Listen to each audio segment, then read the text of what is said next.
दर्शन के प्रथम अध्याय प्रथम आनेक के 17वें सूत्र को हम एक बार दोबारा भी देखते हैं।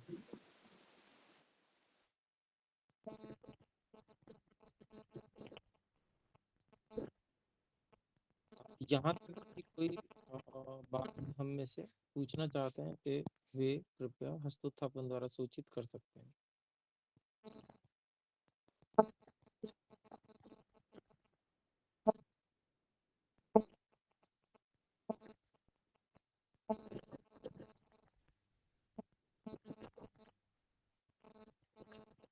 जी तो ठीक है, हम आगे बढ़ सकते हैं। इसमें जो हम कर रहे थे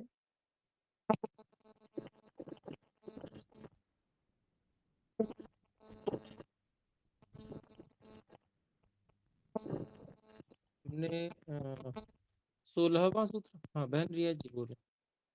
ओम गुरुजी, आपकी ध्वनि मुझे स्पष्ट नहीं आ रही गुरुजी, बहुत धीरे आ रही है। अच्छा जी,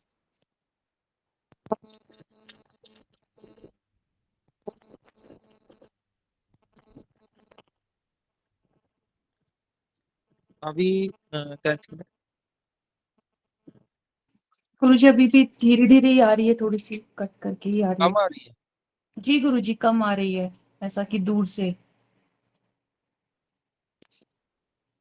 अच्छा, अभी अभी पहले से थोड़ी ठीक हुई गुरुजी। अच्छा ठीक है, ये मुझे मुंह के पास नहीं ला के रखना पड़ेगा इसका स्पीकर।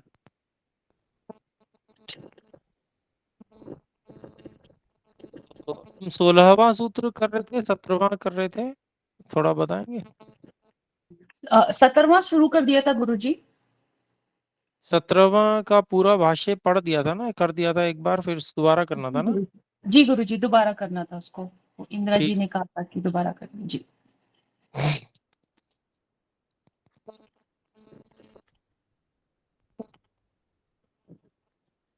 जी तो 17वें सूत्र में कर्म का लक्षण कहते हैं,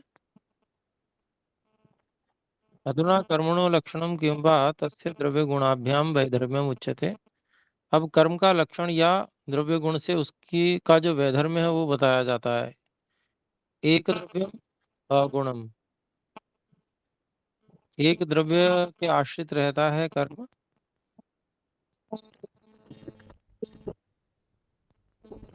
एक द्रव्य के आश्रित रहता है अगुणम।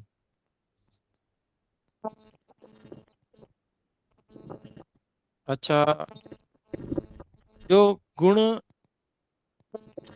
जिसके आश्रित नहीं रहता कभी, ये डिस्टरबेंस आपको भी आ रहा है क्या? जी गुरुजी। लगातार चल रहा है, चलिए तो मैं इसको निकाल देता हूँ, फिर हेडफोन को भी निकाल के बात करता हूँ।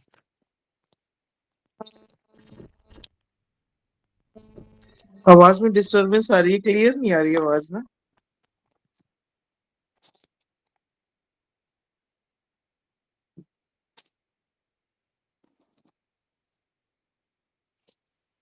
ओम।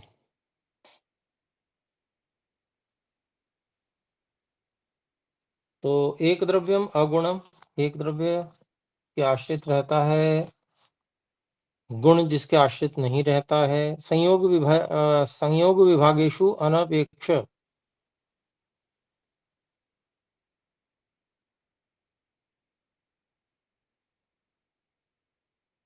संयोग और विभाग को उत्पन्न करने के पश्चात जिसकी अपेक्षा नहीं रहती,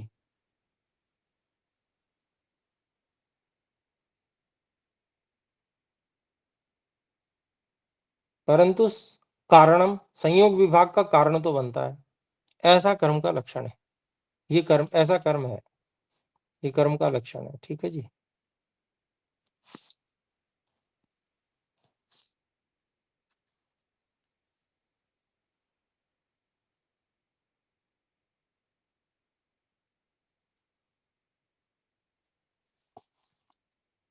तो भाष्य देखते हैं। एक द्रव्यम यस्य आश्रय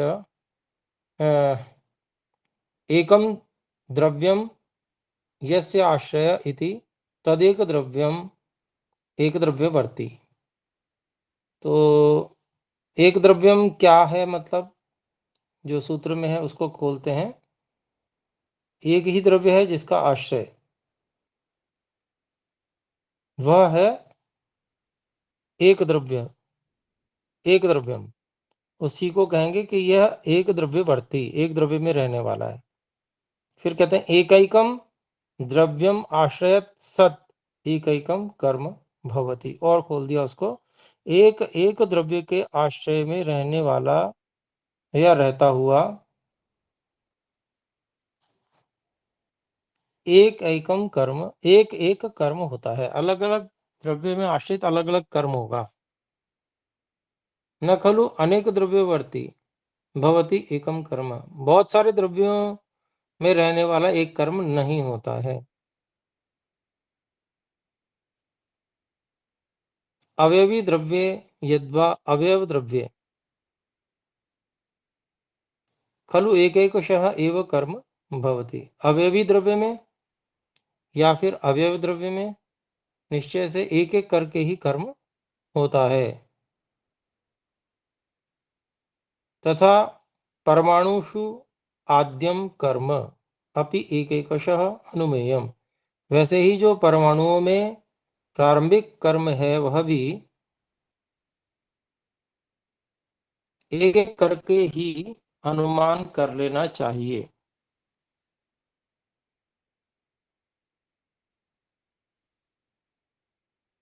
इति कार्य द्रव्य तो वैधर्म्यम अस्ति,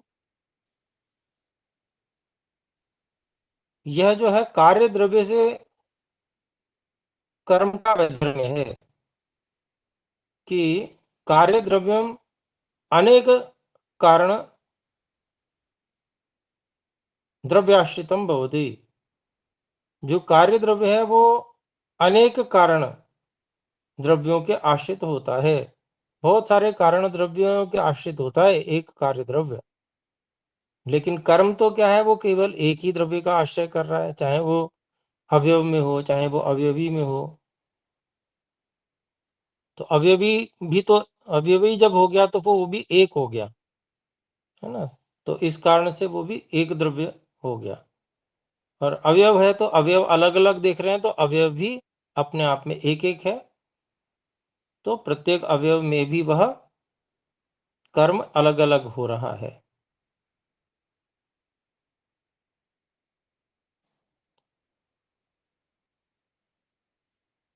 तो ये अंतर है कर्म और कार्य द्रव्य में।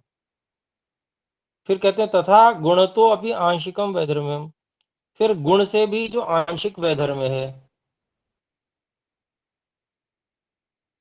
यतः क्योंकि गुण एक द्रव्याश्रित अवयवी द्रव्याश्रित, क्योंकि जो गुण है वो एक द्रव्य के आश्रित होते हैं, अवयवी द्रव्य के आश्रित होते हैं।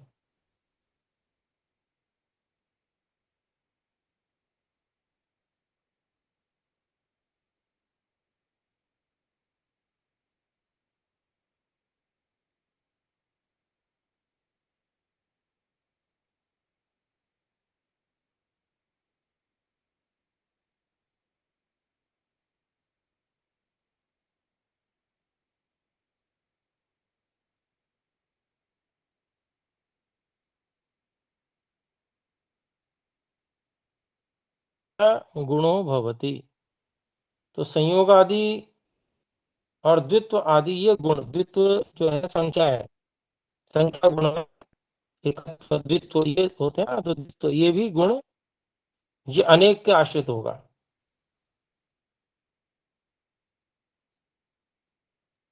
तो गुण जो है एक द्रव्य के आश्रित भी होता है, अनेक द्रव्यों के आश्रित भी होता है, तो आंशिक वैधर्म्य हो गया।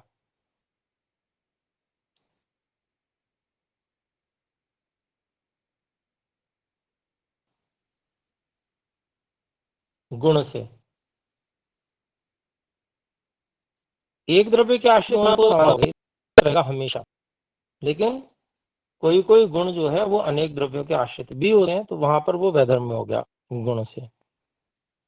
फिर कहते हैं अगुणम न गुणो यस्मिन तथा कर्म अविद्यमान गुणम। अगुणम को बोलते हैं जिसमें गुण नहीं विद्यमान है।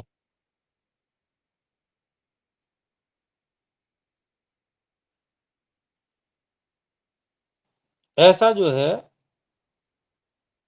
ऐसा कर्म है कि जिसमें गुण अविद्यमान है। तो कर्म के आश्रित कोई गुण होता नहीं है। फिर आगे कहते हैं अभिव्यक्त अनभिव्यक्त अविभज्य, नहीं, अभिव्यक्त अनभिव्यक्ताभिव्यज्य मान, अभिव्यज्य मान गुण संपर्को यस्मिन् नास्ति। तो गुणों को तीन प्रकार का यहाँ पर विभाजित करके बताया। अभिव्यक्त गुण, अनभिव्यक्त गुण और अभिव्यज्यमान गुण। कुछ गुण ऐसे हैं जो स्पष्ट रूप से पता चलते हैं, अभिव्यक्त हैं। कुछ अनभिव्यक्त भी होते हैं, और कुछ ऐसे होते हैं जो अभिव्यक्त हो रहे होते हैं, होते हुए होते हैं। तो ऐसे किसी भी प्रकार के गुण के संपर्क जिस कर्म में नहीं है, जिसमें नास्ति, जिसमें नहीं है, तत्खलु कर्म, वो है कर्म।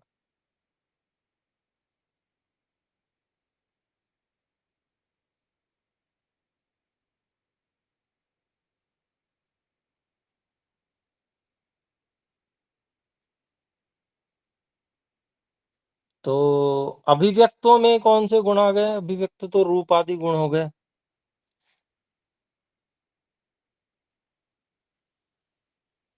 और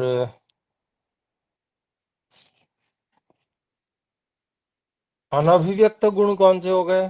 गुणों में एक बार देख लेते हैं।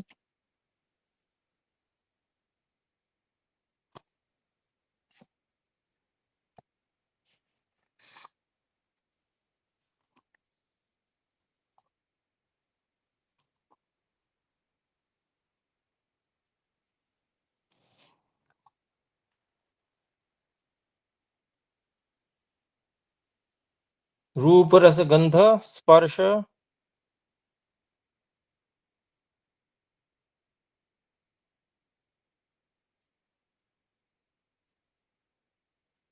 बुद्धि सुख दुख इच्छा द्वेष प्रयत्न,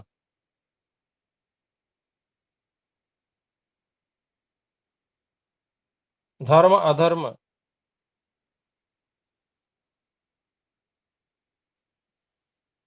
संस्कार, शब्द, ये जो है अव्यक्त अनभिव्यक्त गुण हो गए, जो स्पष्ट रूप से अभिव्यक्त नहीं होते हैं। ठीक है, रूप जो है अभिव्यक्त हो गया। फिर और अभिव्यज्यमान जो हो जाएंगे, इनमें से ही जो गुण हैं,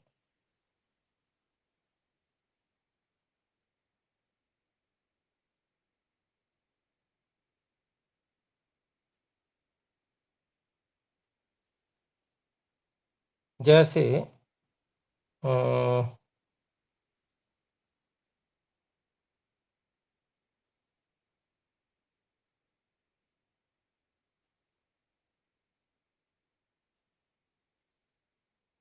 सुख दुख को ले सकते हैं।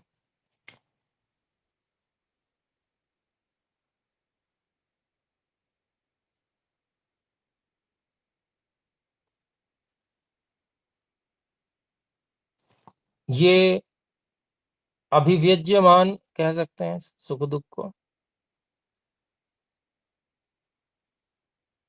तो तीन प्रकार के गुण बताए हैं।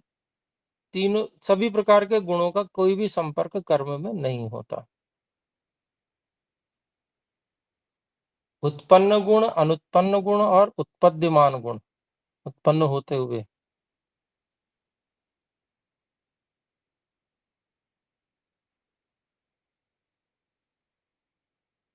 तो किसी भी प्रकार के गुणों का कर्म में आधार नहीं होता। फिर कहते हैं इति द्रव्य तो वैधर्म्यम, ये द्रव्य से वैधर्म्य है। द्रव्य में तो द्रव्य में तो गुण आधारित होते हैं, इसलिए जैसे रूप आदि गुण जो है वो पृथ्वी, जल, अग्नि में, ये जो द्रव्य हैं इनमें रहते हैं। तो द्रव्य से ये भिन्नता होगी कर्म की।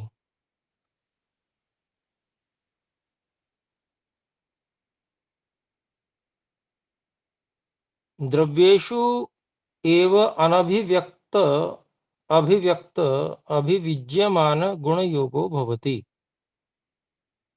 उसी बात को दोहरा रहे हैं, खोल के कह रहे हैं, जैसे बाकी चीजों के विषय में कहा कि द्रव्यों में ही अनभिव्यक्त, अभिव्यक्त और अभिव्यज्यमान, उत्पन्न, अनुत्पन्न और उत्पद्यमान, ऐसे गुणों का योग द्रव्यों में ही होता है। अब इसका इन्होंने खोल भी दिया, किसमें है। परमाणु द्रव्येषु अनभिव्यक्त गुणत्वम। परमाणु जो द्रव्य, जो परमाणु का द्रव्य ही है, पता ही नहीं चल सकता, दिख ही नहीं सकता परमाणु, है ना, अनुभव में नहीं आ सकता सामान्य इंद्रियों से। तो ऐसे जो परमाणु जो द्रव्य हैं सूक्ष्म, उसमें गुण अभिव्यक्त नहीं है।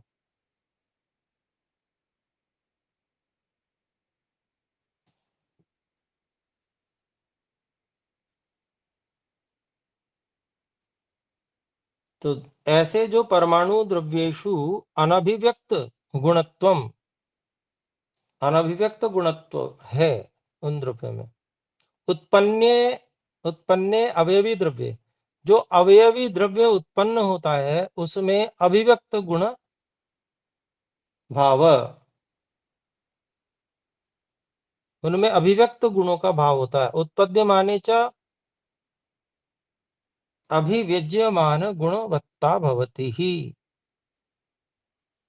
तो उत्पन्न होते हुए द्रव्य में तो अभिव्यज्यमान गुणवत्ता होती ही है। तो द्रव्यों में गुण होते हैं। अब जैसे उत्पद्यमान गुण द्रव्य कौन सा हुआ भाई, ये तो पता चल गया, सूक्ष्म जो द्रव्य है वो परमाणु आदि है, वो अनभिव्यक्त है, ठीक है। फिर पृथ्वी आदि या मिट्टी, ये सब क्या है, ये अभिव्यक्त है, ठीक है, इनके गुण भी अभिव्यक्त हैं द्रव्यों के। जिसका द्रव्य अनभिव्यक्त होगा वो, उसका गुण भी अनभिव्यक्त होगा, और जिसका द्रव्य अभिव्यक्त होगा उसका गुण भी अभिव्यक्त हो जाएगा, ऐसे करके। और जो द्रव्य उत्पद्यमान होगा, अर्थात उत्पन्न होता हुआ होगा, उसके गुण भी उत्पन्न होते हुए होंगे, अभिव्यक्त होते हुए होंगे।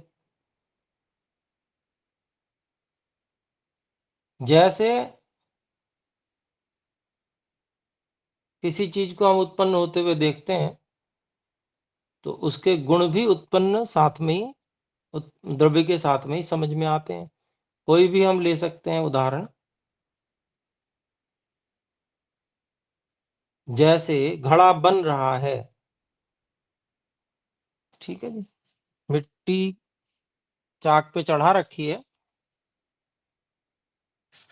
कुम्हार ने, तो बन रहा है। अभी उसने जो है बनाना, उसको गोलाई देना आरंभ किया,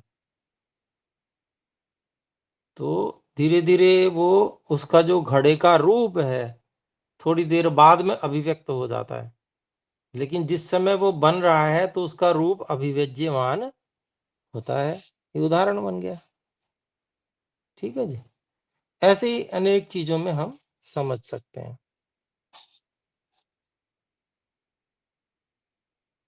फिर आगे देखेंगे संयोग विभागेषु अनपेक्ष कारण संयोग विभागों में च अनपेक्षम सत्, संयोग विभाग की अपेक्षा न रखता हुआ कारणम भवति,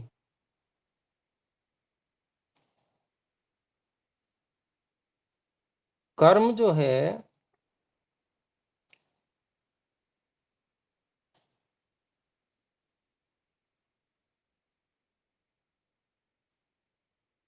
वो संयोग विभाग को उत्पन्न करके अपेक्षित नहीं रहता। कर्म फिर वो खत्म हो जाए तब भी संयोग विभाग तो जो होना है हो गया,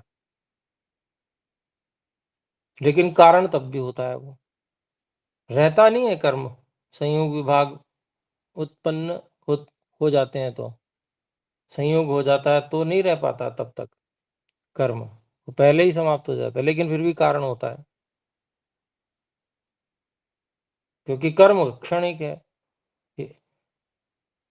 तो इस संयोग, जैसे मान लीजिए उदाहरण ले लेते हैं, जैसे आप दो हाथों का संयोग कर रहे हैं, ताली बजा रहे हैं, तो हाथों में कर्म हो रहा है। कर्म जैसे ही संयोग हुआ तो कर्म तो हो गया समाप्त और संयोग हो गया। तो संयोग हुआ उससे पहले ही कर्म तो समाप्त हो गया। तो संयोग जब हुआ उस समय कर्म की अपेक्षा कोई नहीं है, लेकिन कारण फिर भी कर्म ही है संयोग में। ऐसे विभाग है, दो चीजों को अलग अलग किया जा रहा है। जैसे हाथों का ही उदाहरण ले ले, मिले हुए हाथ हैं, इनको हम अलग अलग कर रहे हैं तो कर्म होगा।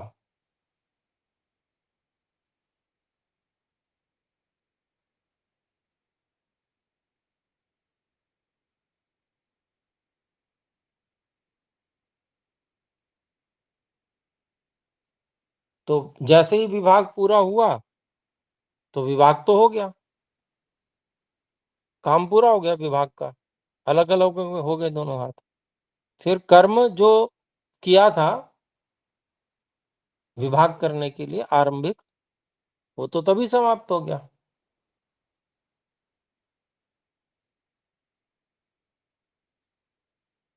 तो कर्म जो है उसको वैशेषिक दर्शन में क्षणिक माना गया है। तो कर्म की श्रृंखला हो सकती है, एक कर्म, दो कर्म, तीन कर्म, चार कर्म। जैसे आपका बाण है, तो बाण उड़ रहा है, बाण को जो है धनुष में लगा के छोड़ा गया तो एकदम से वेग होता है, उसमें वेग संस्कार होता है उसके अंदर, और वो वेग संस्कार उसके अगले अगले कर्म को उत्पन्न करता रहता है। कर्म तो क्षणिक है, लेकिन एक कर्म, दो कर्म, तीन कर्म, ऐसे हर क्षण में अगला अगला कर्म होता जाता है। तो इसी तरह से जो हाथ का विभाग जैसे ही करने के लिए कर्म किया, तो जिस क्षण कर्म किया उस समय संयोग था, और विभाग होते ही वो कर्म जो विभाग करने के लिए किया गया था वो तो समाप्त हो गया, अगला कर्म आगे चल रहा है। ठीक है जी, इसको इस तरह से समझिएगा। तो संयोग और विभाग में हमने देख लिया उदाहरण से भी, संयोग विभागेषु च अनपेक्षम सत् कारणम भवति। कारण तो है ही, बिना कर्म के न तो संयोग हो सकता है ना विभाग हो सकता है। फिर संयोगानाम विभागानाम च कारणम कर्म। संयोगों का और विभागों का जो कारण है वो कर्म है, ये हम बात समझ ही गए। आगे, कर्मजन्य संयोग विभागाः तत्र कारणम सदपि, कर्म से उत्पन्न होने वाले संयोग और विभाग हैं, उनमें कारण सदपि, कारण होते हुए भी, कर्म जो है वो कारण होते हुए भी, भवति अनपेक्षम, वो अनपेक्ष होता है, तस्य अस्थिरत्वात्, उस कर्म के अस्थिर होने से, इति द्रव्यतः गुणतः च वैधर्म्यम अस्ति द्रव्येण गुणेन च। ऐसा द्रव्य से और गुण से वैधर्म्य है कर्म का, क्योंकि कारण होता हुआ द्रव्य जो है वो तो अपेक्षित रहता है, क्योंकि वो तो समवायी कारण होता है, उसके बिना कैसे रह जाएगा कार्य, है ना। कारण द्रव्य के बिना तो कार्य द्रव्य रह ही नहीं सकता है कि भाई कारण द्रव्य नष्ट हो जाए तब भी कार्य द्रव्य रहेगा, ऐसा तो होता नहीं है,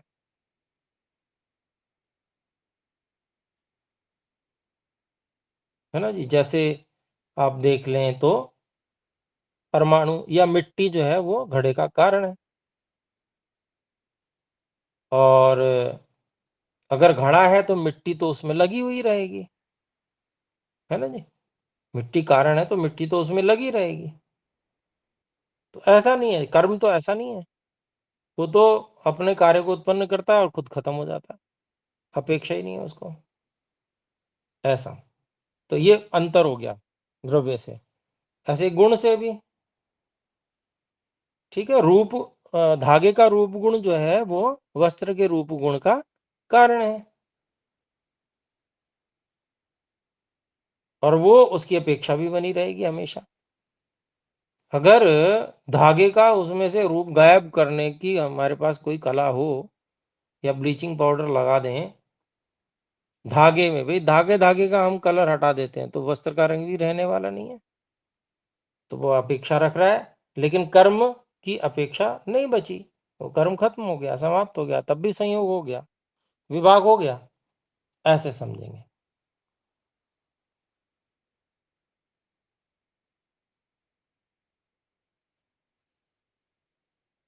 तो इति द्रव्यतो गुणतश्च वैधर्म्यम अस्ति, द्रव्येण गुणेन च स्व कार्यम अपेक्षमाणेन स्थातव्यम। यही बात यहाँ पर कह दी कि द्रव्य और गुण जो है अपने कार्य के द्वारा अपेक्षा किया जाता हुआ स्थातव्यम रहना ही चाहिए, कारण द्रव्य और कारण गुण, जो मैंने अभी उदाहरण से आपको बताया। आगे कहते हैं तथा तस्य संयोगा विभागाश्च कार्याणि इति अपि वैधर्म्यम, वैसे ही उसका जो संयोग और विभाग हैं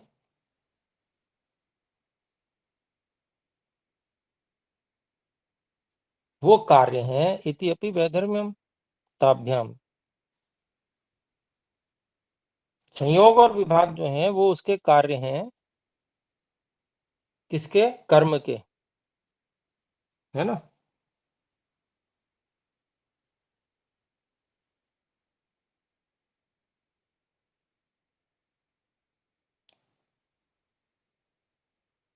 तो यह भी ताभ्याम वैधर्म्यम ताभ्याम, ताभ्याम अर्थात द्रव्य गुणाभ्याम, यह भी जो है द्रव्य और गुण से वैधर्म्य है। संयोग विभाग में ना तो द्रव्य कारण बनता है, ना ही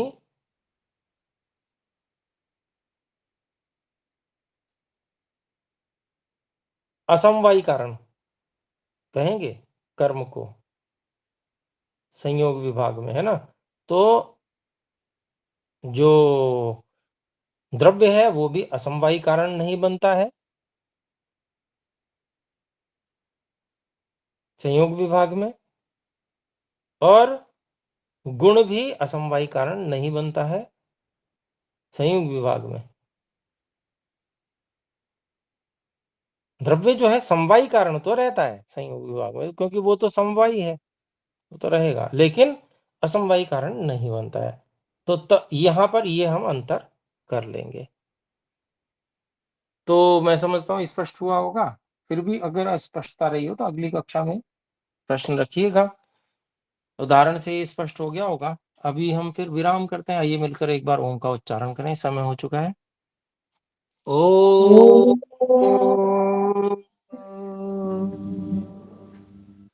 सभी को सादर नमस्ते जी। नमस्ते गुरु जी।